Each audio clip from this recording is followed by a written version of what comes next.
Olá, estamos no ar com o programa Impressões, que hoje vai tratar sobre o tema habitação. Para falar sobre esse assunto, eu estou aqui com o vereador Lino Pérez, ele que é professor do Departamento de Arquitetura e Urbanismo, e também com Samuel Steiner, também professor do Departamento de Arquitetura e Urbanismo e faz parte do grupo de pesquisa Cidade e Sociedade. Eu queria agradecer a presença de ambos, né? E já vou começar dando um parâmetro geral, que inclusive foi entregue por vocês. Acho que um dos motivos de termos aí já é um contexto histórico, né? Nosso problema de habitação, mercado imobiliário especulativo, os baixos salários, a desigualdade social, o crescimento desenfreado, acabam impossibilitando a moradia para todos, né? Eu queria saber, em âmbito acadêmico, que é o que vocês vieram nos trazer hoje, quais seriam as soluções para a gente sair desse impasse e para que todos os moradores possam ter os seus habitats, né? Suas casas, suas moradias. Pode começar, vereador, por gentileza. Então, agradecemos aqui mais uma vez a participação no programa. Desta vez, a diferença de outros enfoques de programas aqui, que nós temos também participado, desta vez é com as lideranças comunitárias, que sofre o problema habitacional.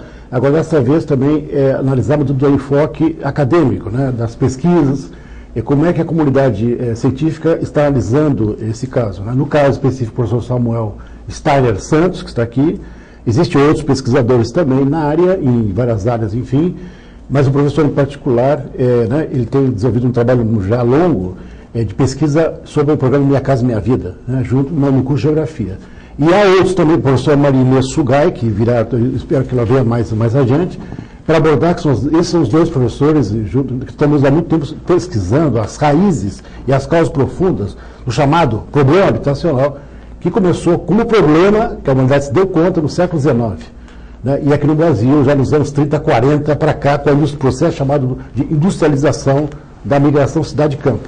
E aqui em Florianópolis, nos anos 70, né, que a migração ela veio para cá e aí nunca mais parou esse conhecimento desenfreado, desequilíbrio entre a matriz populacional e a matriz de ocupação. E a política, que a gente chama descontínua, que os vários governos têm tido com relação a esse tema particular de habitação, que não consegue abater o déficit.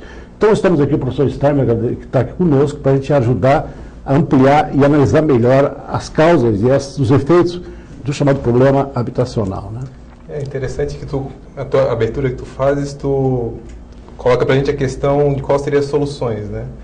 O que a gente sabe muito hoje é o que não fazer, né? A gente tem já um histórico longo de políticas habitacionais descontínuas, quer dizer, mesmo aqui na área conurbada de Florianópolis, né?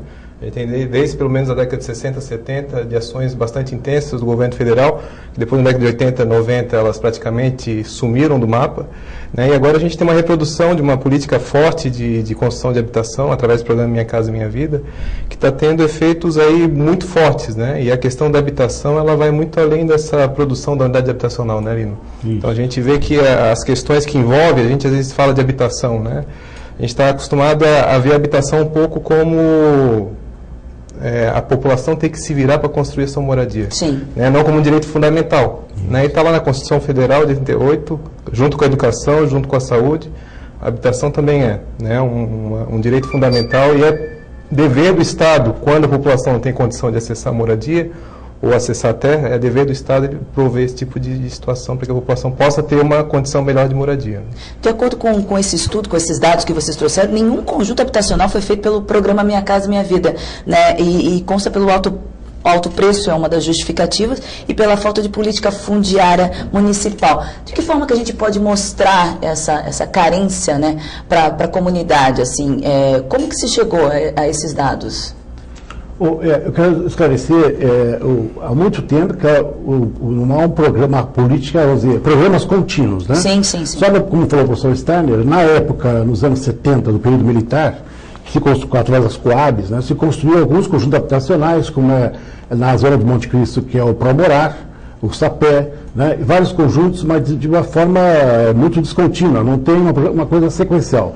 Depois, com a crise dos anos 80, com a crise do petróleo, com a crise da dívida externa, depois com a nova república, a gente chama, saiu do período militar, aí houve a crise dos anos 80 que parou praticamente a produção habitacional. E de lá para cá, a ilha ela cresceu muito, você sabe, nos crescimentos aqui, só aqui na nossa ilha, já esteve a 4, 5% anual de crescimento populacional, caiu para 2%, depois subiu recentemente para 5, 6% de crescimento anual. Né? Agora, nas áreas de periferia, o crescimento chega a 12%, 13%. Hoje nós estamos com 64, 65 assentamentos. Nesse tempo todo, houve um inchaço, vamos dizer, o crescimento da periferia, tanto aqui na parte insular, como na parte continental, como Monte Cristo, né, que foi no final dos anos 80, a população se assustou com aquela ocupação que veio nos anos 80, que é Chico Mendes, ali perto da zona do Big, né?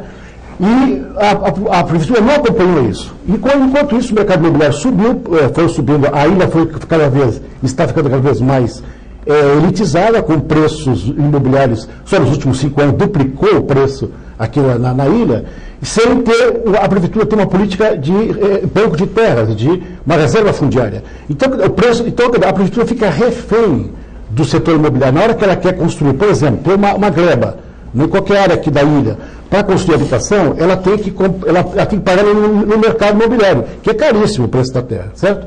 Como não implementaram, infelizmente, até o Estatuto da Cidade, que é a lei que permite uma função social, por exemplo, o direito à preempção, que chama, tem uma área, você estabelece que aquela lei vai ser, então aquela área não pode ser com preço imobiliário. A prefeitura tem preferência naquela área. Como não tem instrumento para isso, a prefeitura fica refém do mercado imobiliário. Então o preço é caríssimo, né? Não consegue, como ela não estocou terras, como outros municípios brasileiros fizeram, para ter terras, para poder exatamente colocar em áreas centrais da cidade, não somente periféricas, ela não tem dinheiro, não tem recurso para isso, não tem uma política tributária para um fundo habitacional para isso, apesar de ter um plano de habitação agora, mas não tem fundo habitacional, só que depende dos fundos e recursos federais, ela fica refém e ela não consegue desenvolver nenhuma construir habitação alguma na ilha.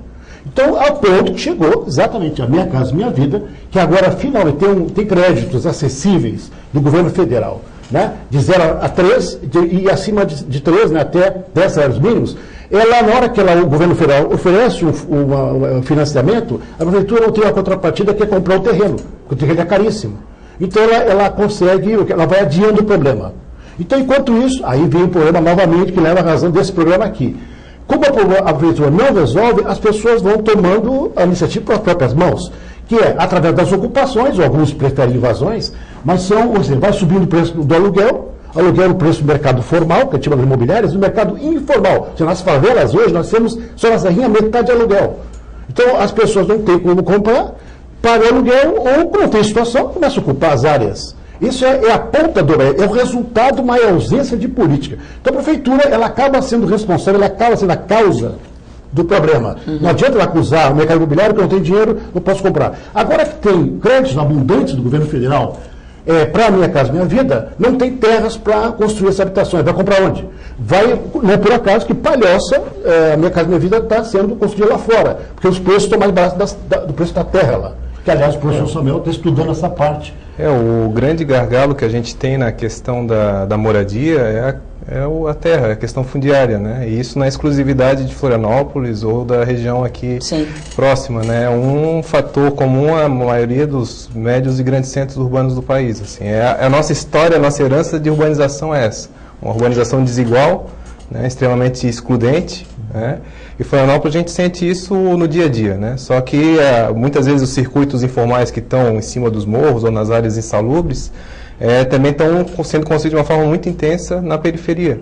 Né? Então a gente tem hoje um cenário de crise urbana que já é forte, mas o que a gente pode projetar para o futuro é que se essas ações afirmativas que o professor Lino comenta não forem realmente colocadas em prática, a gente tem a área informal hoje crescendo praticamente 1,5 vezes mais rápida do que a cidade formal. Então a gente já tem um cenário ruim hoje. Se a gente não trabalhar de forma afirmativa com a questão da habitação, a tendência é que a gente tenha um cenário muito pior. E não é por falta de recurso. Né? Então esse que é um fator interessante. Né?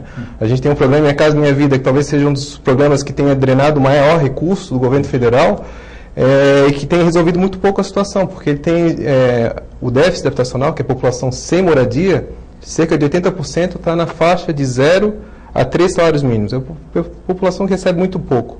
Né? Minha Casa Minha Vida, praticamente, ela trabalha daí para cima. Né? Por exemplo, em Florianópolis, na área conurbada de Florianópolis, a gente tem um empreendimento que trabalha na faixa de renda de 0 a 3 salários mínimos. Na ilha de Santa Catarina, não tem nenhum. Né? Então, quer dizer, um tipo de intervenção do Estado, tudo bem, essa população precisa população de 3 a 5, de 5 a 10 salários mínimos precisa de moradia também. E precisa de recursos, porque com 5 salários mínimos também não consegue comprar terra, não consegue construir. É importante que o governo também atenda essa população. Mas é muito importante que ele trabalhe onde está a base do problema, né, que é a população de 0 a 3 salários mínimos. E também vale ressaltar que esse crescimento desordenado, né, respinga em outros tipos de problemas, né, como infraestrutura, saneamento, né. Então, quer dizer, são questões que também têm que ser levadas em consideração e estudadas também, né, vereador? Isso, exatamente. Hoje, na área da medicina, na saúde pública, na medicina pública, vamos dizer, eles vão remeter a uma das causas do problema de saneamento e habitação, falta de habitação. Não é no problema em si da pessoa que adoece por problema de falta de condições sanitárias dignas, entendeu? Então, tudo está amarrado uma situação com outra. Então, voltando, então, hoje o problema, embora Minha Casa Minha Vida avançou no país, mas o problema do Minha Casa Minha Vida, agora entrando no tema Minha Casa Minha Vida em particular, melhorou em qualidade. Isso é um estudo que nós estamos fazendo comparado com relação aos conjuntos da Coab na época do período militar, melhorou muito em qualidade. Hoje tem, por exemplo, equipamento de serviços e de suporte, o professor Samuel estuda bem essa parte, dentro do próprio conjunto, mas ele tem um problema que aí sofre problema fundiário, porque ainda nas áreas periféricas que se instala os conjuntos habitacionais. E está sendo desenhado pelo governo federal, inclusive até na Câmara de Deputados, uma amarração quando o prefeito, na hora que destinar a contrapartida, ele tem que destinar em áreas centrais. Para isso, tem que ter um apoio do governo federal na parte fundiária, mas também o prefeito não receberá outros recursos se não destinar habitação nas áreas centrais e áreas com equipamentos. Porque senão a prefeitura acaba destinando em áreas periféricas. O que é um modelo já que vem há décadas, desde a época de Getúlio Vargas. No período militar, os 20 anos do período militar, as Coab, de modo geral, se estavam nas periferias. Sim. Embora houve, produziu 4 milhões de habitações e meia no período militar de 20 anos, mas sempre são nas periferias. Depois a gente verificou a Cidade de Deus, que vai chamar no Rio de Janeiro, passou um conjunto habitacional feito no período militar, que foi feito como símbolo da civilização ocidental, não é? do prédio padrão, com sua habitação padrão, de qualidade. Aquilo virou uma favela. Ou seja, o que era para curar o problema virou a doença. Então, o Minha Casa Minha Vida tem algumas características do problema fundiário que não foi resolvido ainda, porque ele é bem feito, tem melhor qualidade, mas está na periferia. E aqui em Florianópolis o preço é caríssimo, então, portanto, não vai ter habitação Minha Casa Minha Vida.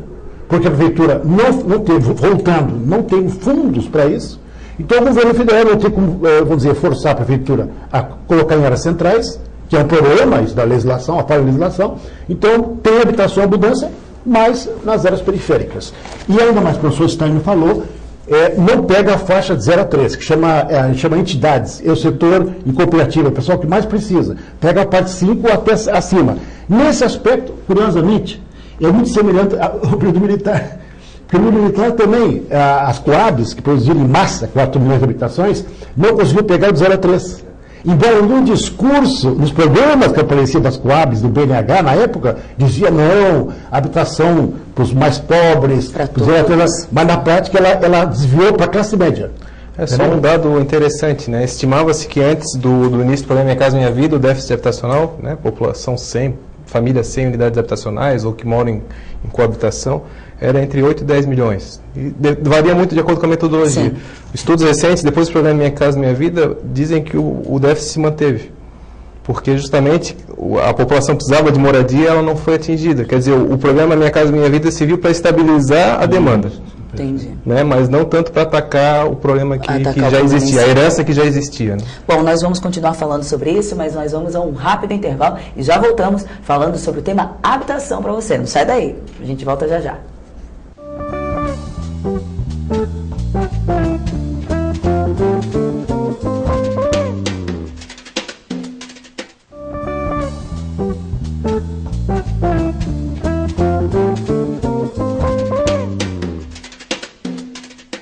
Estamos de volta com o programa Impressões, que hoje está tratando sobre o tema habitação. Para falar sobre este assunto, eu estou aqui com o vereador Lino Pérez, ele que também é professor do Departamento de Arquitetura e Urbanismo, junto com o meu outro entrevistado, Samuel Steiner, ambos professores da UFSC. Agora, nesse segundo bloco, a gente trouxe algumas problemáticas do programa Minha Casa Minha Vida no primeiro bloco, e eu gostaria de agora falar com vocês sobre a pesquisa que o Grupo de Pesquisa Cidade e Sociedade está fazendo. A pesquisa se chama Indicadores de Urbanidade do programa Minha Casa Minha Vida. Quais são os dados que eles trazem referente a esse tema? Esse é um projeto que a gente está desenvolvendo já há 18 meses no laboratório, sob coordenação do professor Elson.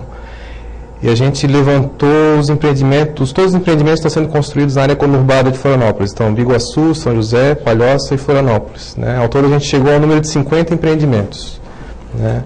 Desses 50 empreendimentos, a gente tem 2 em Florianópolis que não foram concluídos ainda, 2 na ilha de Florianópolis que não foram concluídos, e a grande maioria, mais da metade, está em Palhoça. São 26 empreendimentos em Palhoça. Desses 26 que estão em Palhoça, todos eles, a grande maioria deles está situado na área periférica. A gente chama no anel exterior do tecido urbano, né? Então, a leitura que a gente faz isso, ela já é claro, não é exclusiva nossa, claro, lá é onde o terreno está acessível, que foi o que a gente já conversou aqui, mas tem alguns elementos que são importantes nesse aspecto, que eu acho que um dos que a gente não tinha na época dos militares do BNH, que a gente tem agora, é o fato de todos os empreendimentos, com exceção de um, quer dizer, 49 empreendimentos, são condomínios fechados. Quer dizer, a gente tinha um padrão de moradia antes de condomínios fechados, voltados principalmente para a alta renda, né, que é a população de alta renda que construía condomínios fechados. Agora é um processo de disseminação desse padrão de urbanização até para a população de média e baixa renda. Então, assim, para quem constrói um empreendimento, para quem mora em um empreendimento de condomínio fechado, a tendência é de que ache que tudo ok, né? Está tudo bem. Sim. É um lugar que tem segurança, em que tem uma vigia, mas do ponto de vista urbanístico da cidade, a gente acredita que o efeito a médio e a longo prazo seja bastante negativo. Justamente porque a gente está tendo a periferia da cidade sendo construída a partir da junção de vários condomínios fechados. Não é uma cidade, né? Não ajuda a construir cidade, né? A tendência é isso, né? A população se fechar em condomínios fechados e negar a cidade, né? E a partir do momento que a gente nega a cidade, que a gente não participa e não utiliza os espaços públicos, aí a gente tem algumas dinâmicas que são muito claras, né? Que é aumento de violência, aumento da intolerância, justamente porque a população, de uma forma geral, ela vai passando de espaço fechado para espaço fechado. A cidade ela acaba se transformando só como um mero lugar de passagem.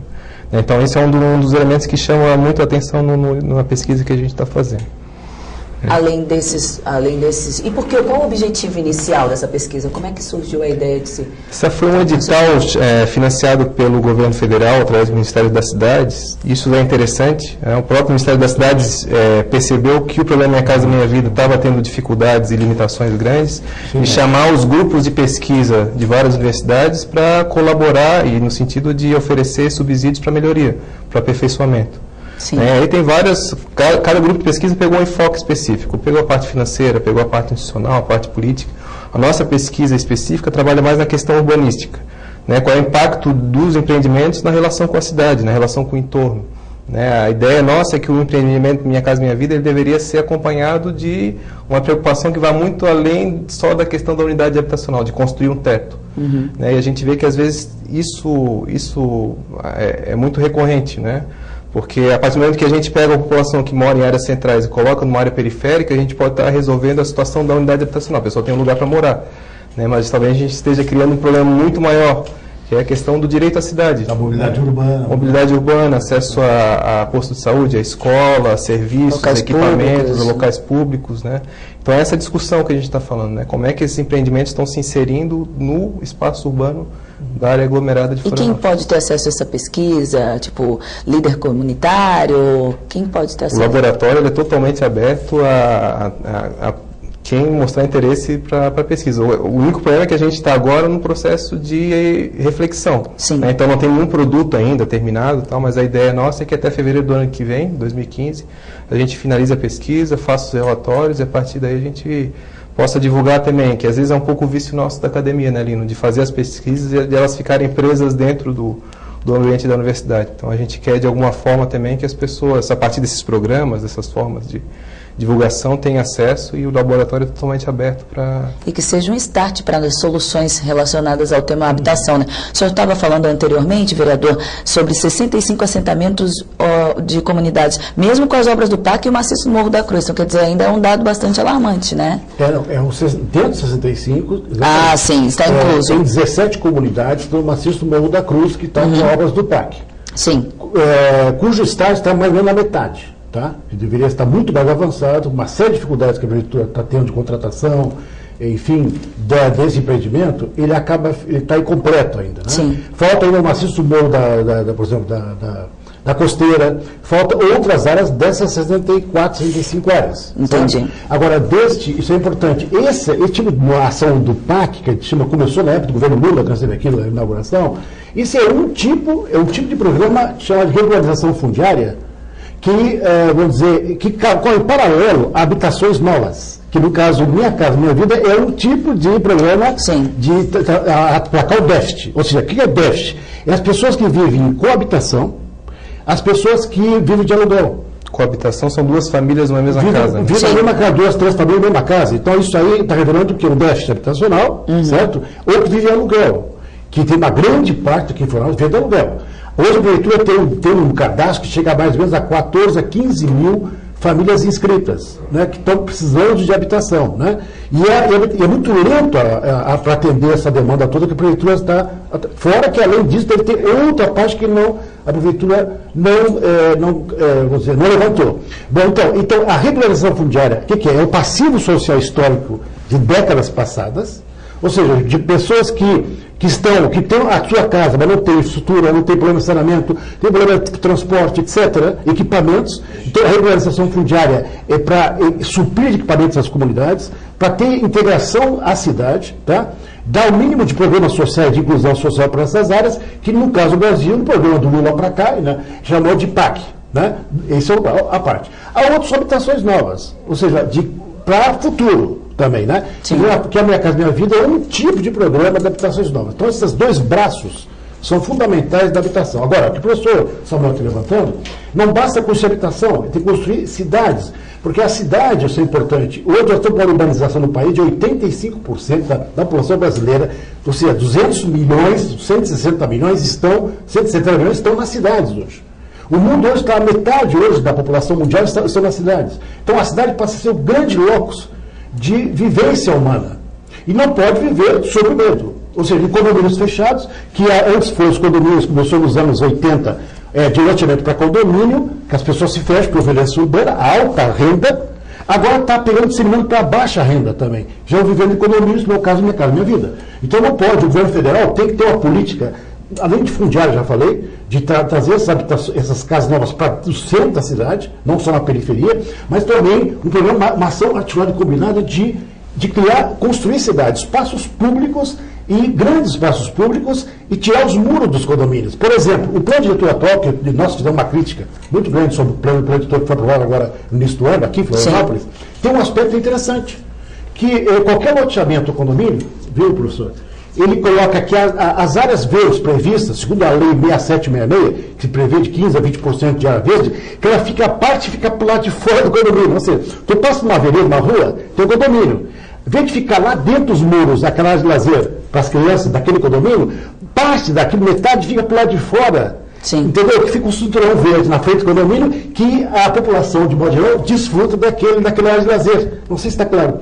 Então o condomínio também dialoga com a cidade e não se fecha em si mesmo. Não se fecha em si mesmo. Então isso é uma solução, precisa construir urbanidade, é construir, viver em cidade, de uma forma civilizada e não sob medo, né? Sob o regime da solidariedade humana.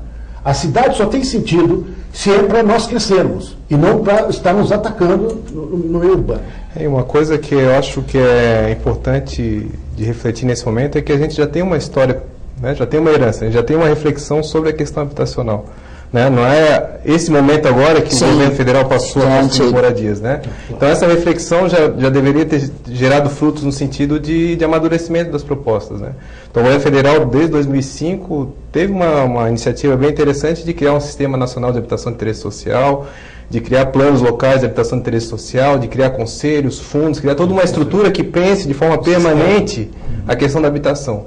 Só que foi totalmente desconsiderado pelo programa Minha Casa Minha Vida. O programa Minha Casa Minha Vida veio como pacote, né, um pacote anticrise, né, Lino? Né, que funciona dentro da questão da habitação na mesma lógica do IPI dos carros, né, que é o quê? A gente poder aumentar o consumo, para aumentar a produtividade, para fazer a economia continuar a girar, né? De uma forma geral, o setor da habitação, da construção civil, funciona da mesma lógica, né? E isso já é uma estratégia utilizada há muito tempo, né? Tu ativar o setor da construção civil para poder manter a economia funcionando. Só que o problema é que o impacto disso dentro de uma cidade, a médio e longo prazo, é muito grande. Tanto em relação ao programa Minha Casa Minha Vida, como os carros, né? Que o IPI aí está... Né? A gente vê hoje o tipo de caos urbano que a gente tem, a mesma lógica, é um tipo de política macro, estrutural, que tem um impacto na cidade, que a cidade vai ter que aos poucos, ao longo dos tempos, ir digerindo isso. Só que a gente já poderia ter uma reflexão um pouco mais profunda em relação a isso. Eu falo isso em relação às políticas, né? Não em relação à reflexão que ela já existe. Sim, agora com relação aos altos preços, que é uma das principais polêmicas que vocês trouxeram aí relacionadas ao não funcionamento do Minha Casa Minha Vida aqui em Florianópolis, teria uma solução para que Florianópolis pudesse ter, de fato, que consumisse Minha Casa Minha Vida, que se pudesse ter uma casa, uma moradia dentro desse programa aqui, já que todos os terrenos são altíssimos e a gente já não tem mais para onde crescer? Acho que não há uma política pública que traga uma solução imediata, né, vereador? Acho que só a longo prazo, né? É a longo prazo. Mas agora eu quero lembrar uma ação específica da Prefeitura, que nós aqui, como vereadores, criticamos, mas em parte dela tinha alguma fundo de verdade, que é a atualização da planta de valores. Lembra que... Sim. Só que o prefeito, o atual prefeito, ele subiu de uma forma, aqueles terrenos que estão supervalorizados, ele subiu a taxação da correção a 200%, 300%. Então aí, embora é correto isso, no sentido de taxar a especulação imobiliária e criar um fundo do IPTU para com esse ter comprar um banco de terras para poder destinar, construir parques, construir habitação dentro da ilha e não só fora da ilha. Aquilo lá que eu falei na sala ainda há pouco, é uma espécie do estoque de terra. Só que o prefeito fez isso de uma forma abrupta, sem debater com a sociedade, embora filosoficamente era correto, ele tinha que fazer escalonado, mas no fundo, o que o prefeito estava colocando, que não é dele, mas já é uma reivindicação histórica, é taxar a valorização imobiliária. Tá? E atualizar a plancha de valores para poder o IPTU estar acompanhando a valorização imobiliária. E a outras políticas tributárias, para que é um grande fundo urbano, que não depende só do governo federal, mas para estocar terras e aí sim ter uma política continuada e construir dentro da cidade e não fora da cidade. Existe uma diversidade de instrumentos que o Estatuto da Cidade traz, né, e que é baseado em experiências de várias prefeituras que, em certos momentos, conseguiram aplicar.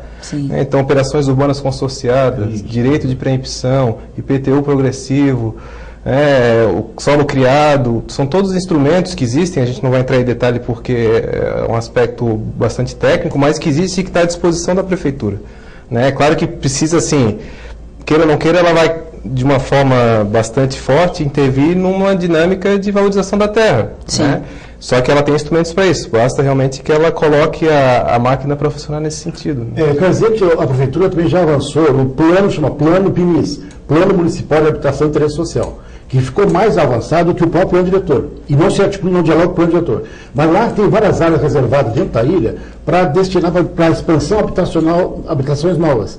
Só que não tem mecanismo de como essas áreas vão ser garantidas. Ela está genérica lá, são manchas. Né? E tem uma estatística feita, enfim, né? Tem o Conselho de Habitação hoje, enfim, há uma preocupação da Prefeitura. O problema é que tem que ter um estoque de terras, comprar essas terras, baixar o preço da terra, para destinar a habitação onde a própria Prefeitura está destinando áreas dentro da ilha e fora. E que seja dado o primeiro passo, então, né?